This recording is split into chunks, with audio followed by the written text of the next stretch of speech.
What's up guys, welcome to another video. Today I'm going to show you how to do a factory carrier unlock. I have unlocked hundreds of phones using this method and for me it's my favorite. It works perfectly.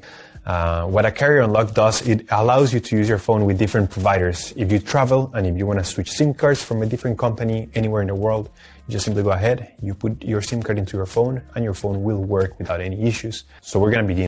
So to start, we're going to get the phone's IMEI number. That's a unique number for every phone.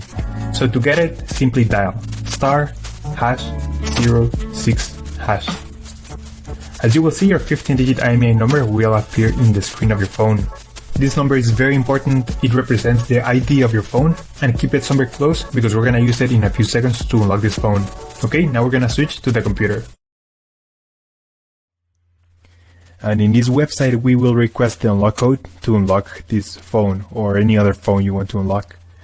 So we're going to start by filling up the information here. As you can see here, there is a form. And now you just have to wait. You have to wait until they send you your unlock code. This may take 5 minutes and up to 3 or 10 business days. It depends on every brand. I'm going to show you my personal email account so that you can see how the email will look like. And as you can see here, I got this message and it confirms that the phone has been unlocked. Any questions, just leave them on the comment section.